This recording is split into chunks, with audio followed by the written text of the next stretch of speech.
Wait, don't skip off yet. If you already think you understand how porn affects your brain and how dopamine contributes to that, then skip to this timestamp because right now I'm going to give you guys a brief overview of all the sciencey stuff, all that sort of facts and data that you're going to need to understand later in the video. And if something's not making sense, if you do skip, then just come back here because I probably explained it in this part. All right, enjoy. Porn makes you gay. Yes, this is a bold statement, and I can already hear all little cope gremlins running through your head. No, nigga, go pretty not gay. What if I only watch a little bit of this stuff? Well, I ain't gay. You call me gay. Why? Just hold on, pal. Slow your roll. I have a lot of evidence, and the stuff I put together is, very comprehensive, so just watch the whole way through. Don't scroll down the comments like a little goblin. Just sit and watch because it's a serious topic, and you could very well become gay. So, yeah.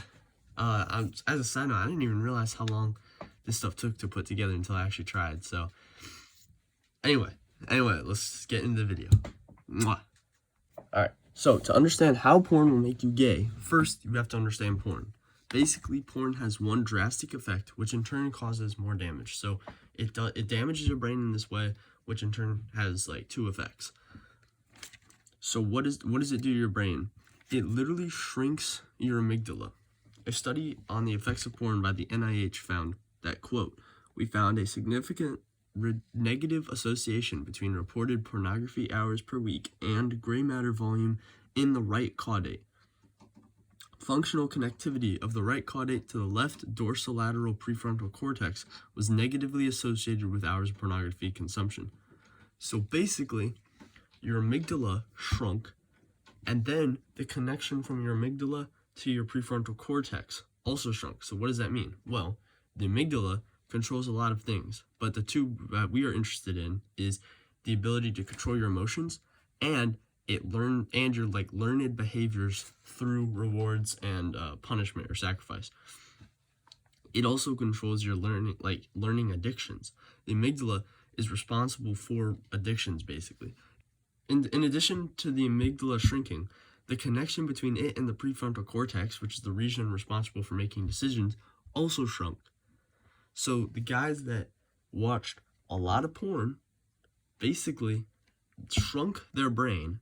They found less gray matter in that area of their brain, and their decision making also became worse. So they had less control over the decisions they were making because they were addicted to porn. So that's what porn does to your brain, but here's where it gets interesting. So because your brain can't distinguish between porn and sex, it releases a lot of dopamine when you do it. That's because dopamine is the reward chemical which rewards you for seeking out something good. So like when you eat a cookie, your brain gives you a dopamine hit so you continue that behavior. And because reproduction is the highest good from our evolutionary brain's perspective, it's going to release the most dopamine when you have sex or reproduce, right? And that's where the problem comes in.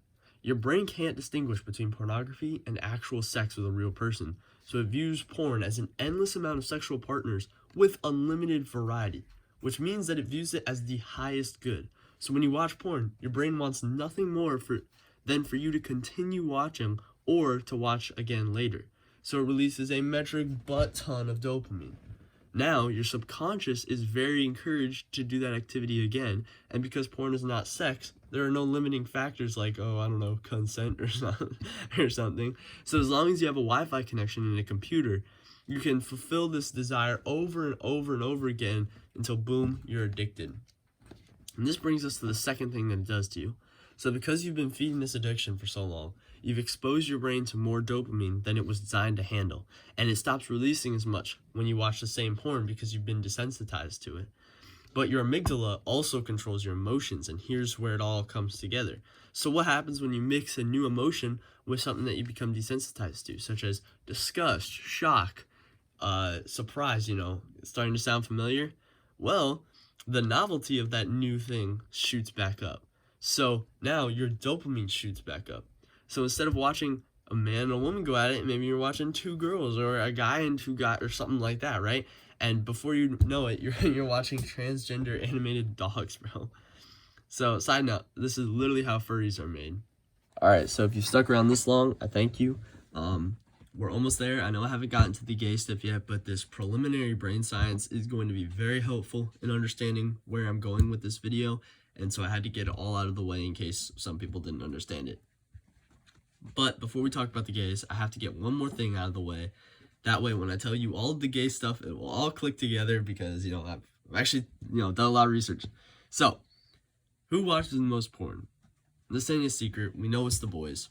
We also know that a large portion of the boys are in the teens to young adult category. Although, for some good news, in 2021, there was a slight decrease in the amount of youngsters watching porn, and I think that has something to do with the NoFap community growing in popularity. However, roughly 50% of porn users are boys below the age of 35, and this does not account for ages 11 through 17, who we know are also watching porn. 11 being the average age people are, exposed to porn. So we also know that 2/3 of men are using porn, which means that 1/3 of women are using porn, which has gone up in recent years. But yeah, so don't worry, I'm not off on a tangent. This will all be relevant to the gay thing, and you'll see how in just a second. Here's the gay facts. Finally getting into all the gay stuff. All right, here we go. The U.S. adult LGBT population has risen 4% in the past 10 years, from its 2012 number of 3.5% to its 2021 number of 7.2%. We also know that the amount of gays in the Gen Z population has risen significantly. 9.5% of American youth identify as gay/LGBT. That's 1,994,000. In addition, it is estimated by a poll from Gallup that the number of gay people in the U.S. has doubled from 2012. The amount of transgender kids seeking gender-affirming care has tripled to 42,167 from its 2017 number of 15,172, according to a Reuters global poll of 19,000 respondents across 27 countries.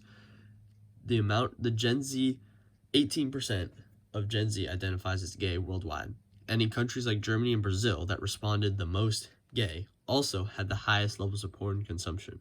My premise is that degeneracy begets more degeneracy, and when you feed a sexual desire with pornography, it morphs and corrupts you. That's why we are seeing such a rise in gayness. However, I also have anecdotes if you are the type of person that needs an actual example or story to convince them. Chris. We all remember Chris, Mr. Beast's quirky, gun-toting, redneck sidekick. We remember his beautiful wife, and we were all so happy for him when they announced their child. But something changed. After COVID, Chris and his wife stopped posting pictures together. We saw less and less of their relationship. This prompted fans to interrogate Chris online until he eventually spilled the beans. They were getting a divorce and had been separated for about a year. There were many speculations. Maybe they couldn't agree on how to raise their child. Maybe the strain of being stuck together over COVID proved too much to bear. These theories floated around online for some time. But then something else happened. Chris came out as transgender. Suddenly, all the dots started falling into place.